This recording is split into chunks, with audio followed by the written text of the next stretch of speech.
Números 27, 12, en pie a una voz, la SBT, dice: Y Jehová dijo a Moisés: Sube a este monte Abarim y verás la tierra que he dado a los hijos de Israel. Y después que la hayas visto, tú también serás reunido a tu pueblo, como fue reunido tu hermano Aarón. Pues fuisteis rebeldes a mi palabra en el desierto de Sin, en la contienda de la congregación, para santificarme en las aguas a ojos de ellos.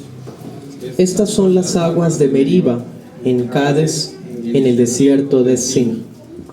Entonces respondió Moisés a Jehová, diciendo: Ponga Jehová, Dios de los espíritus de toda carne, un varón sobre la congregación, que salga delante de ellos, y que entre delante de ellos, y que los saque y los introduzca, para que la congregación de Jehová no sea como ovejas sin pastor.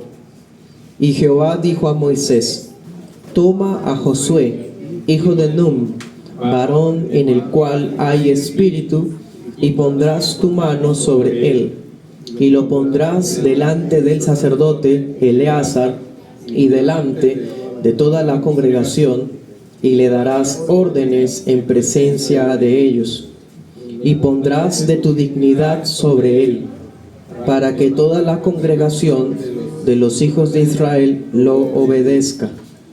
Y él estará delante de Eleazar, el sacerdote, y a él preguntará por el juicio del Urim, delante de Jehová. Por el dicho de él saldrán, y por el dicho de él entrarán, él y todos los hijos de Israel con él, y toda la congregación. Y Moisés hizo como Jehová le había mandado, y tomó a Josué, y lo puso delante de Eleazar el sacerdote, y de toda la congregación. Y puso sobre él sus manos, y le dio órdenes, como Jehová había hablado por medio de Moisés. Amén. Puede sentarse. Y Deuteronomio 32, téngalo ya abierto. Vamos a estar leyendo del 49 al 52. En su momento haremos referencia a él. Titulamos esta enseñanza: El sucesor de Moisés.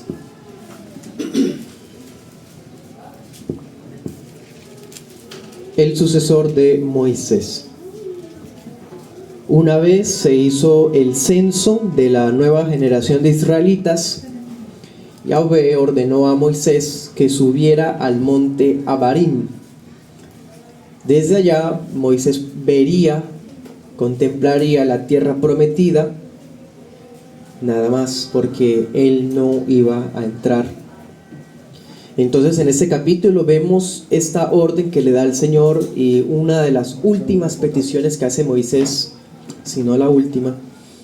Veremos también el nombramiento oficial del sucesor de Moisés, que es Josué. Vamos a ver la enseñanza en dos puntos. El primer punto será la petición de un líder.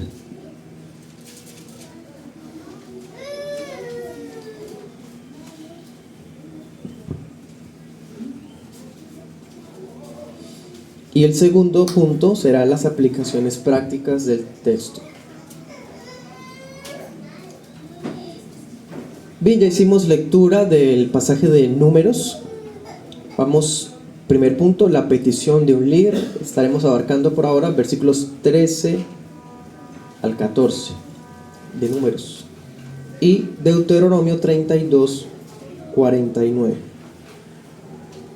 Les leo el de Deuteronomio. Dice: Sube a estos montes de Abarim, al monte Nebo, que está en la tierra de Moab, que está frente a Jericó, y mira la tierra de Canaán, que yo doy por heredad a los hijos de Israel, y muere en el monte al cual subes, y sé reunido a tu pueblo, así como murió Aarón tu hermano en el monte Hor, y fue reunido a su pueblo, por cuanto prevaricaron contra mí en medio de los hijos de Israel en las aguas de Meriba, en Cades, en el desierto de Sin, porque no me santificaron en medio de los israelitas.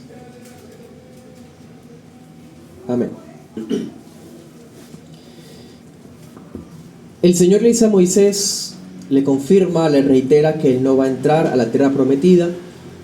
Ya a punto de llegar, simplemente le dice que suba a un tal monte que queda cerca de donde están en ese momento, para que pueda ver la tierra, pero que allá no iba a entrar, ¿no? Bueno, Abarim no es una montaña, realmente es una cadena montañosa. Y en esa cadena montañosa, como decir una pequeña cordillera, hay un monte que sobresale, que es el monte Nebo. ¿Sí? Entonces Abarim es una región montañosa, una cordillera, una cadena montañosa que queda en la tierra de Moab. Acuérdense que ellos están estacionados ahí, esperando para poder entrar a la tierra prometida. Y al oriente del Jordán queda el monte Nebo. Va a ser ahí donde Moisés va a morir. Pero sabemos que van a pasar muchas cosas más todavía, o por lo menos Moisés no ha terminado de escribir las epístolas de Moisés, que es el libro de Deuteronomio, que por cierto ya pronto vamos a entrar a esa serie. Entonces no es sino cuando ya hemos terminado todo Deuteronomio que vemos la escena cuando Moisés obedece, él sube allá al monte, pero eso queda ahí como en suspenso. Después veremos esa parte. De todas formas, ya se le indicó a Moisés dónde va a ir. Esa Abarim significa regiones del más allá, o sea, se refiere a lejanas, ¿no? Y esa parte sería dada a la tribu de Rubén. Un detalle ahí interesante. Moisés vería la tierra de Canaán, pero no la pisaría. A Aarón ni siquiera la pudo ver. Así que aquí vemos un detalle de la gracia del Señor a favor de Moisés, que a pesar de que le dijo que no entraría, de todas formas sí le permite verla. Si usted busca en Google Imágenes, por ejemplo, la montaña, creo que se llama Hebel Neva, o sea el monte Nebo, búsquelo así, monte Nebo, ahí aparece cómo se llama en ese momento, tiene un nombre un poco diferente. Y busque la perspectiva, cómo se ve el horizonte desde ahí. Puede entonces imaginarse lo que Moisés vio. Hice ese ejercicio y fue inspirador, muy especial. Se ve bastante, se ve varias millas, porque pues es es un monte que sobresale, tampoco es un monte tan alto, pero debido a que es una planicie, ese sector bastante desértico, se alcanza a ver casi que hasta el Mediterráneo desde allá, ¿sí? Entonces le invito a que haga ese ejercicio en casa. De todas formas, Moisés alcanza a ver la tierra de Canaán, y después de verla él iba a morir. Dice la Reina Valera antigua: serás reunido a tus pueblos. Muy interesante. Ya hemos hablado de esto antes, ¿no? Que cuando mencionamos la muerte de Aarón, se refiere a que aquel que estaba en Cristo, aunque muerto esté, aunque muera, vive, ¿sí? Entonces cuando Moisés muriera, él se iba a encontrar con su pueblo. ¿Quién es el pueblo de Moisés? Abraham, Isaac y Jacob. Así pasa con todos los santos cuando mueren, son reunidos con su pueblo, ¿sí? Iba a morir tal como le pasó a Aarón, ¿se acuerdan?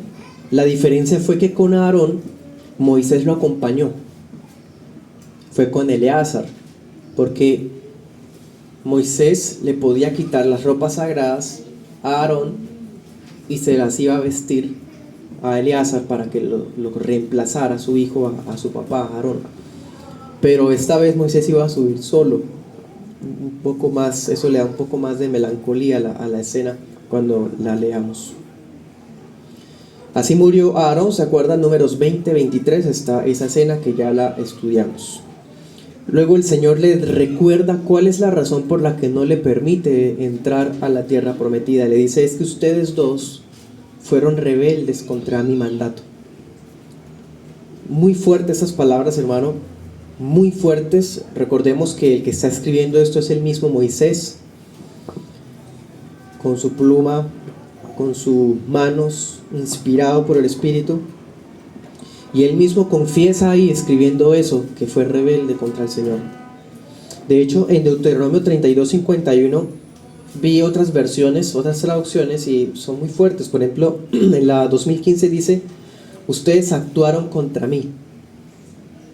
En la Nueva Biblia de las Américas dice: me fueron infieles. En la traducción viviente: me traicionaron. Muy fuerte. Y en la Pechita dice: cometieron iniquidad. Tan grave fue lo que hicieron, hermano. Ese tema también ya lo estudiamos. Claro que sí, fue bastante grosero de parte de Moisés el acto que cometió de no acatar lo que Dios le ordena, golpea la roca y prácticamente se roba el crédito de que salió agua porque él fue el que golpeó la piedra y no porque Dios dio la palabra. ¿Se acuerdan que vimos eso? Entonces Dios le recuerda que esa es la razón por la que no puede entrar a la tierra.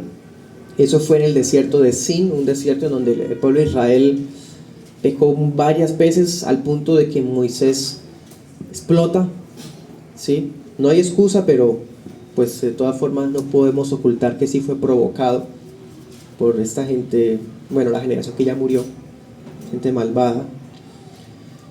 ¿Cuál era el deber de Moisés y de Aarón? Porque fueron los dos los que pecaron ese día. El deber de ellos era santificar al Señor, como hacerles ver que Él les iba a proveer algo que ya había hecho antes en Refidim, cuando salieron cuando iban recién empezando la ruta en Éxodo. Hay otra escena parecida. En fin, ellos no santificaron al Señor ante la congregación. El pueblo estaba pleiteando contra el Señor, haciéndole reclamos de que tenían sed, que querían agua, mejor dicho.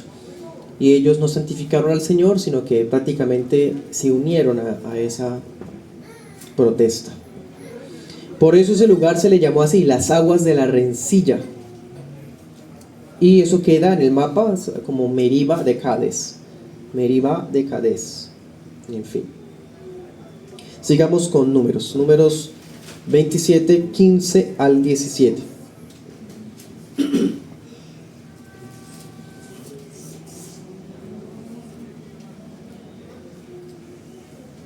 Entonces respondió Moisés a Jehová diciendo: ponga a Jehová, Dios de los espíritus de toda carne, un varón sobre la congregación que salga delante de ellos y que entre delante de ellos y que los saque y los introduzca, para que la congregación de Jehová no sea como ovejas sin pastor.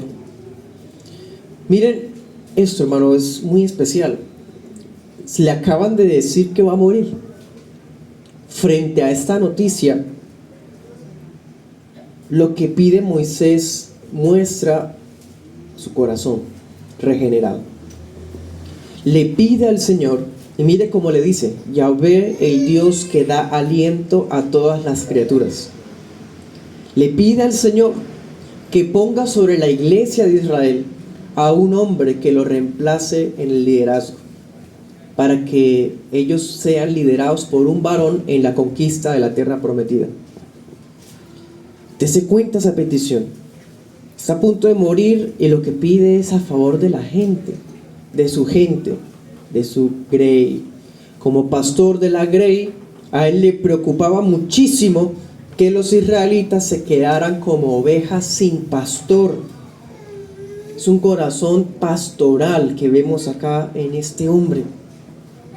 Se va a morir y está preocupado por ellos. De todas formas, note algo, porque aunque es muy noble, se deja ver que es un hombre falible, limitado.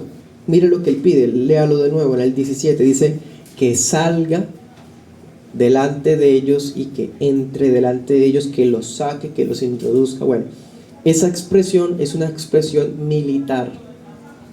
O sea, en la mente de Moisés, el perfil ideal de su sucesor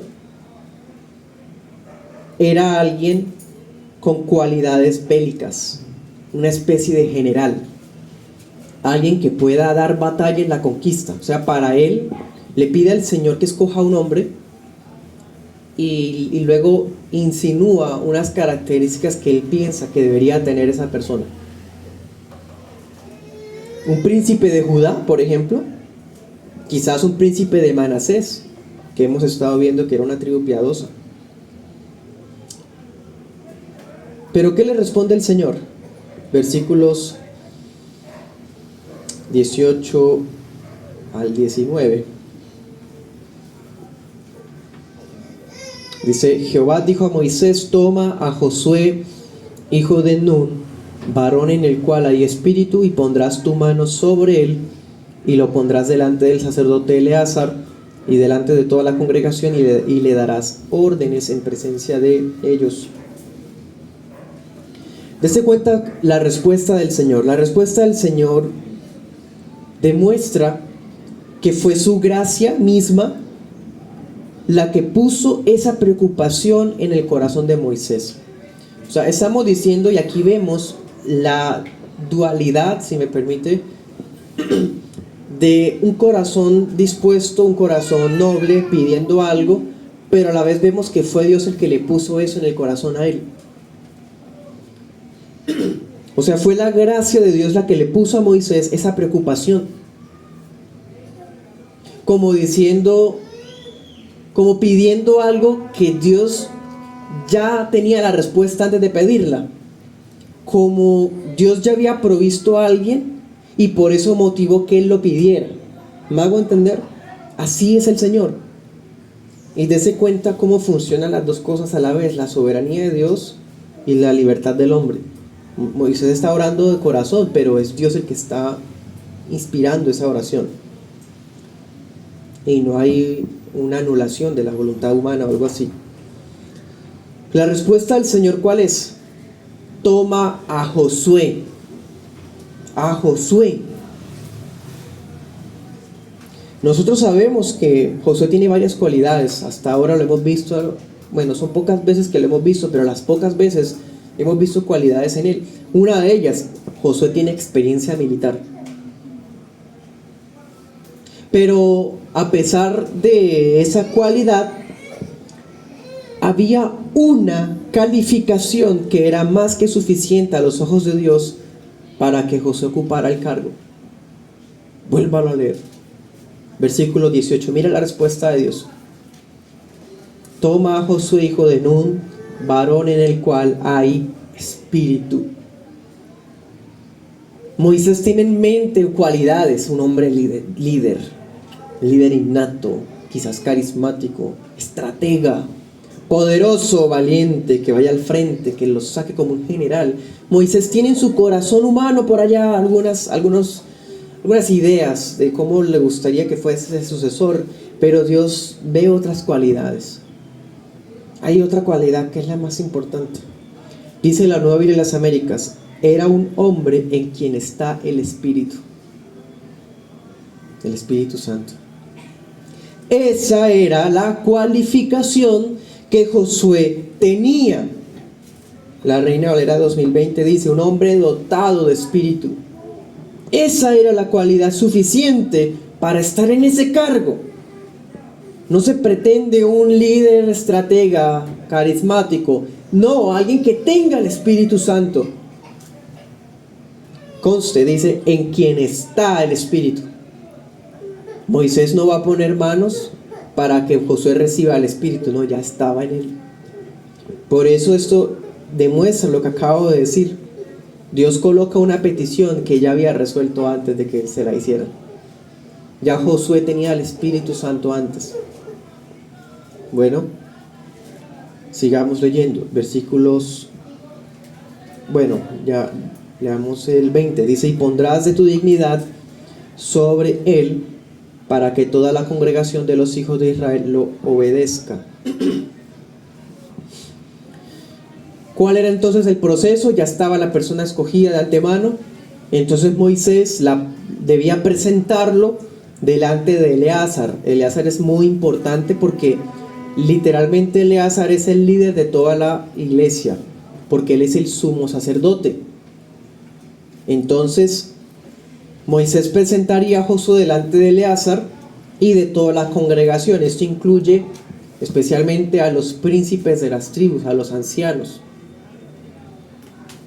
Y ahí, delante de ellos, iba a imponerle manos a Josué para entregarle públicamente la encomienda, la comisión.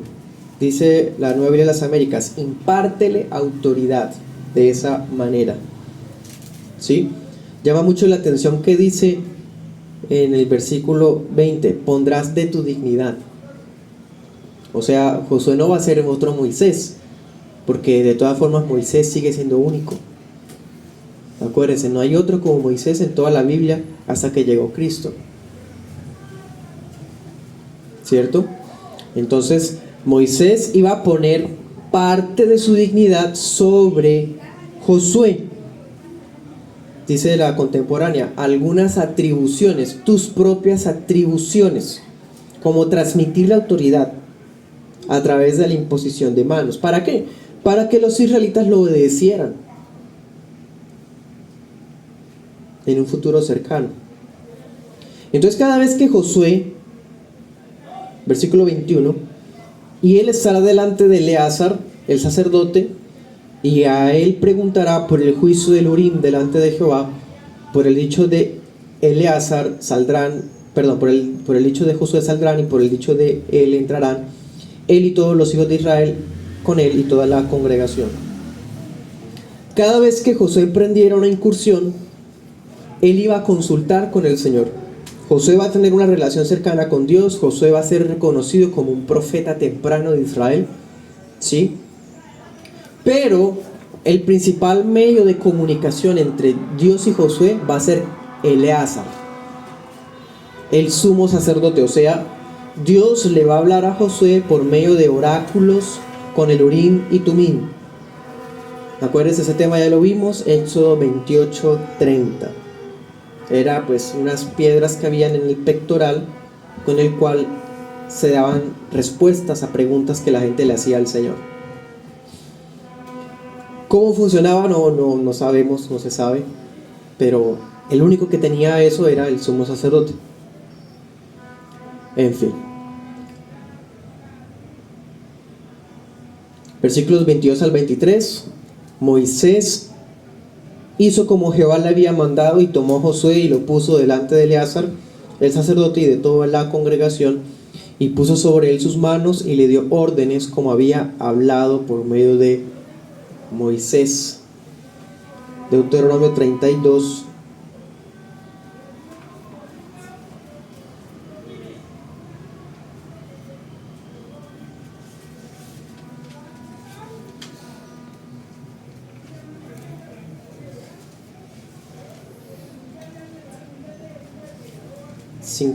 Dice, verás por tanto delante de ti la tierra, pero no entrarás allí, a la tierra que doy a los hijos de Israel. Bueno, ya esa porción de 49 al 52 está prácticamente lo mismo que se le comunicó. Y así, hermanos, Moisés le impone manos a Josué delante de la iglesia del sumo sacerdote y le transfiere el cargo. Bueno, así fue como fue ordenado Josué. Entonces, en ese primer punto vimos cómo fue ese proceso. El Señor le advierte a Moisés que ya va a morir, que debía morir en el monte, pero antes iba a tener que presentarle a la gente de Israel a Josué, porque en él estaba el Espíritu Santo. Bien, por imposición de manos se le transferiría la autoridad para que el pueblo lo obedeciera. Vamos al segundo punto, aplicaciones prácticas. Vamos a ver algunas lecciones muy bellas que se encuentran en este texto. Tengo al menos 5.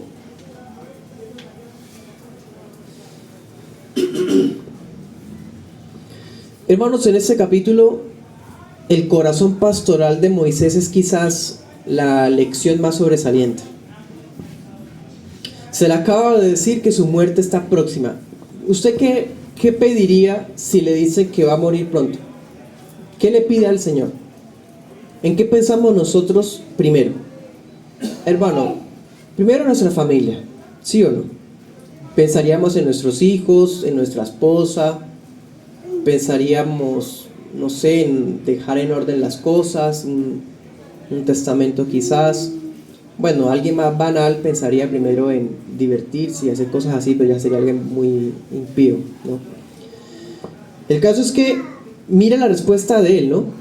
Se le acaba de decir que su muerte está próxima, pero el clamor de él se concentra en su grey, en la gente.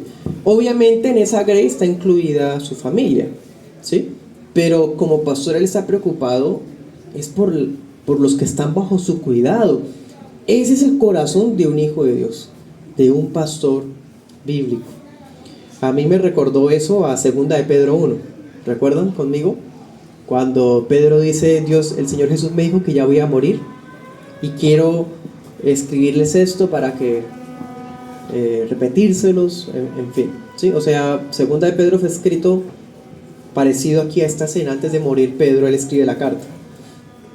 Aquí Moisés tiene esa misma preocupación y vamos a ver que bajo esa misma preocupación escribe Deuteronomio. El clamor de Moisés es que la iglesia cuente con un pastor apto que tome su lugar. Eso es muy especial, hermano. En cambio, hoy día encontramos muchos pastores que no le claman a Dios que haya gente apta para que tome su lugar, sino que oran es para que su hijo sea el que lo reemplazca en el puesto. Como si el ministerio fuera una sucesión. Es muy lamentable esta situación de nepotismo en la iglesia, hermano. Aquí estamos viendo dos cosas que usted no puede perder de vista. Lo primero, ¿quién iba al frente de la iglesia de Israel? El ángel de Jehová en la nube. Dese cuenta, primero ese detalle. El liderazgo del pueblo no se le dio al ángel de Jehová. El ángel iba al frente, el ángel literalmente iba adelante peleando por ellos. O sea, si Moisés muere, pues va a estar un ángel, ¿no es mejor? No. Le plació a Dios que Moisés fuera sucedido por Josué y no por un ángel, porque nunca la historia de la salvación ha sido delegada en manos de ángeles. Nunca.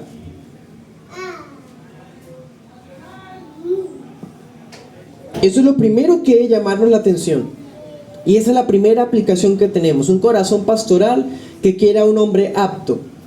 Pero pudo haber sido un ángel mejor. No, dice el Señor, no, Josué. La segunda aplicación va de la mano con lo que les digo. No se coloca un ángel, pero tampoco Moisés impone una monarquía. ¿Cuántos hijos tiene Moisés, hermano? 2, Gersón y Eliezer. ¿Por qué no nombra a Gersón? Es hijo de él, ¿no? No es un israelita de la tribu de Leví, del clan de Coat. O sea, no sería mal visto porque cumpliría con ciertas normas hasta legales. Pero no, ni siquiera nombró a algunos de sus parientes más cercanos. Eso fue lo que precisamente sospechó la rebelión de Coré. ¿Se acuerdan? Ustedes se han nombrado. ¿Quién los nombró a ustedes? Ustedes se nombraron señores de todos nosotros. O sea, ellos tenían un celo de que Moisés y Aarón se habían nombrado y que querían tener poder sobre la gente. Ellos querían el lugar. O sea, no hay sospechas maliciosas. O sea, la gente respeta mucho a Moisés. Él pudo haberlo hecho. Es más, ni siquiera hubiera orado. Tanta experiencia que tiene, la decisión que Moisés hubiera tomado, ¿la gente lo hubiera respetado? Claro que sí. Tenemos que resaltar eso, hermano.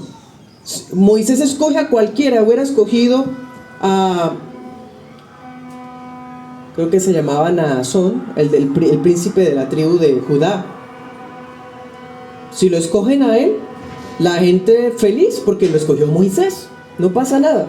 Pero no, él le consulta al Señor para que sea el Señor el que escoja. Consultó al Dios del pacto para que él hiciera la elección. ¿Y a quién escogió el Señor? ¿Al hijo? ¿Al primo o al tío? Escogió al siervo de Josué. Acuérdese de ese detalle, leámoslo. Éxodo 24:13.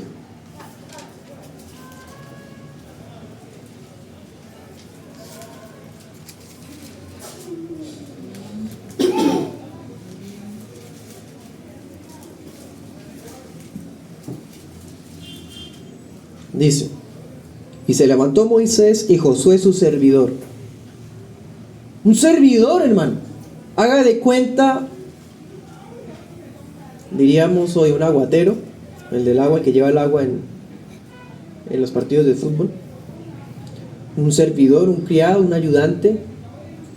Eso era Josué. Esto nos recuerda lo que el Señor Jesús enseñó, ¿no? Que el que quiera ser el primero será el servidor. Dios escoge los servidores y los pone en los lugares de primero, hermano, en lo que respecta a su pueblo. ¿Qué era Josué? Un servidor. Lo escogió a él, al servidor. Ese que alguna vez ya había peleado a la cabeza del pueblo. Éxodo 17, 9.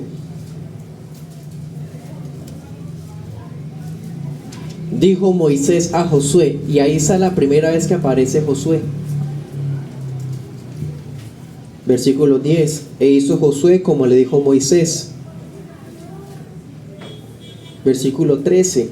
Y Josué deshizo a Amalec y a su pueblo a filo de espada. 14. Y Jehová dijo a Moisés, escribe esto para memoria en un libro y dile a Josué. ¿Sí? Ya había peleado antes por su pueblo. Ya había servido toda su vida de su juventud con Moisés. Era el varón indicado, hermano. Números 11:28. ¿Se acuerdan de esa escena? Cuando Dios toma una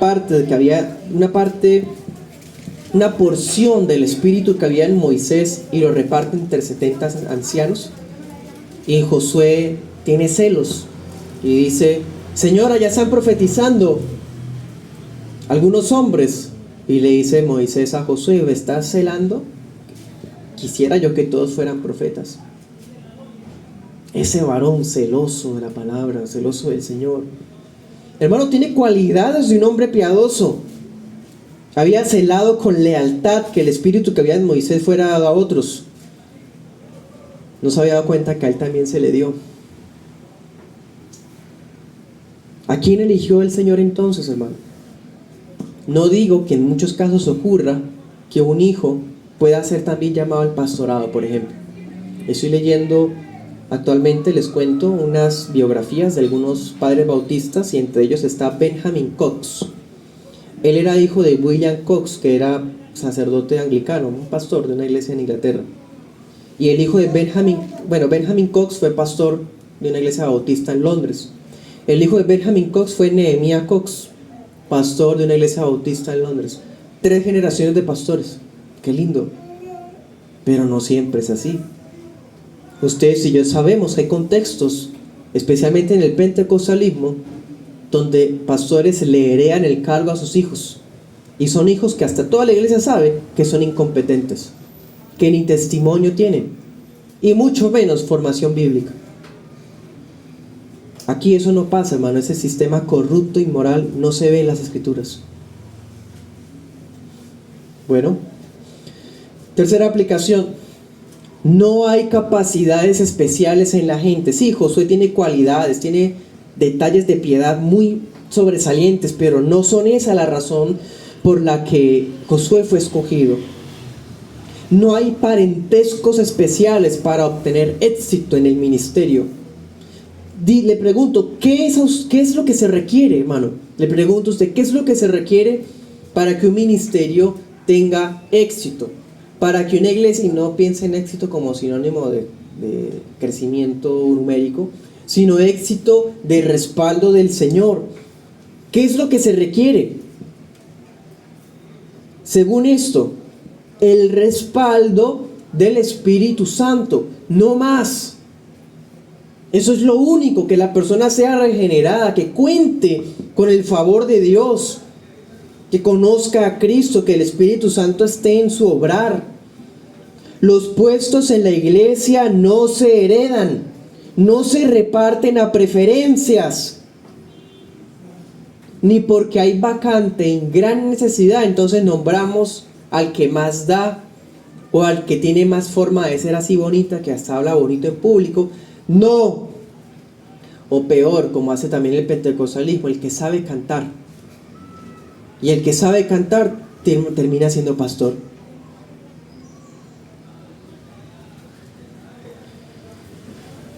Josué representaba la sabiduría, la piedad, aprendidas a las malas por la generación anterior. Josué había presenciado las plagas de Egipto. Josué estaba en el Éxodo. Josué vio los innumerables milagros durante toda la travesía del pueblo en el desierto. Sí, pero nada de eso fue la razón por la que fue escogido, sino fue el hecho de que era habitado por el Espíritu Santo. ¿Ven que el Espíritu Santo ya obraba en el Antiguo Testamento? Eso refuta el dispensacionalismo que piensa que el Espíritu Santo no venía antes en el Antiguo Testamento. Ya habitaba en Josué.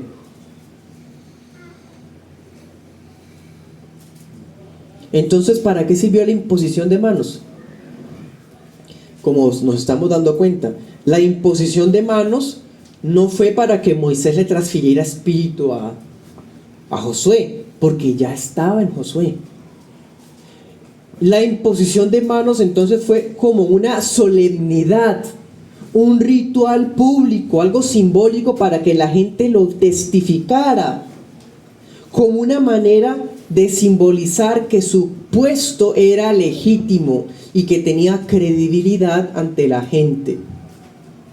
Aún todavía se practica la ordenación por imposición de manos. Y cuando se ordena al ministerio a un oficial, sea pastor o sea diácono, con imposición de manos, no se le está transmitiendo Espíritu Santo. Porque si él es cristiano, se supone que ya tiene Espíritu Santo antes de ser pastor. Porque sería muy triste que esté recibiendo el Espíritu Santo cuando apenas va a ser pastor. O sea que todo el tiempo, ¿qué fue? ¿Un inconverso?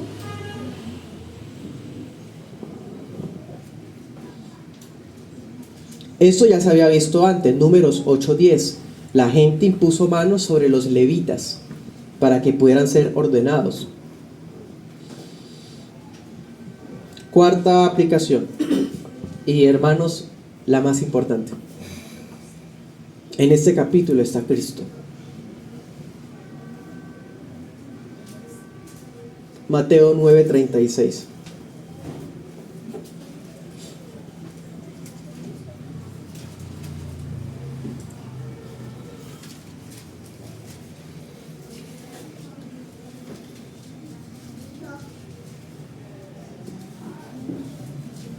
Y al ver Jesús las multitudes, tuvo compasión de ellas, porque estaban desfallecidas y esparcidas como ovejas que no tienen pastor. La misma preocupación de Moisés, aquí la tiene el Señor Jesús. Lo que pasa es que el Señor no va a pedir un sucesor, ni va a pedir un pastor, porque Él es ese pastor. La preocupación expresada por Moisés anticipaba al Señor Jesús. El mismo Señor Jesús reaccionó cuando vio que el pueblo no tenía pastor. Entonces Él mismo es ese pastor. Juan 10:14. Yo soy el buen pastor, conozco mis ovejas, soy conocido por las mías. Como el Padre me conoce, también yo conozco al Padre y pongo mi vida por las ovejas.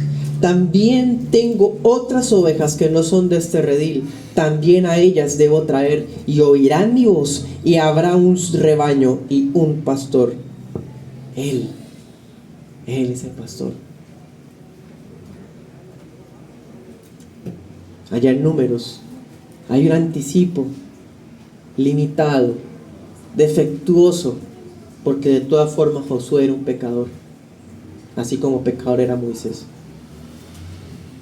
Pero un día ese lugar iba a ser ocupado por uno perfecto, el pastor de pastores.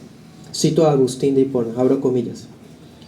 El misterio de este hecho nos hace comprender que ni el sacerdocio instituido antes, cuya función desempeñaba Aarón, ni la ley misma, cuya figura representaba a Moisés, introdujeron al pueblo en la tierra de la herencia eterna, sino Josué, que era un tipo de nuestro Señor Jesucristo, es decir, gracia por la fe. Cierro comillas.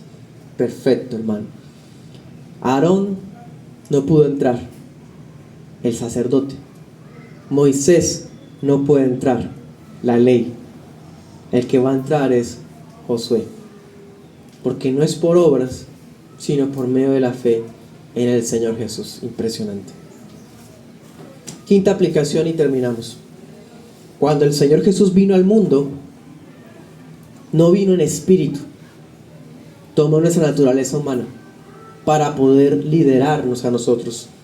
En nuestro lugar debía darse un hombre, no un ángel.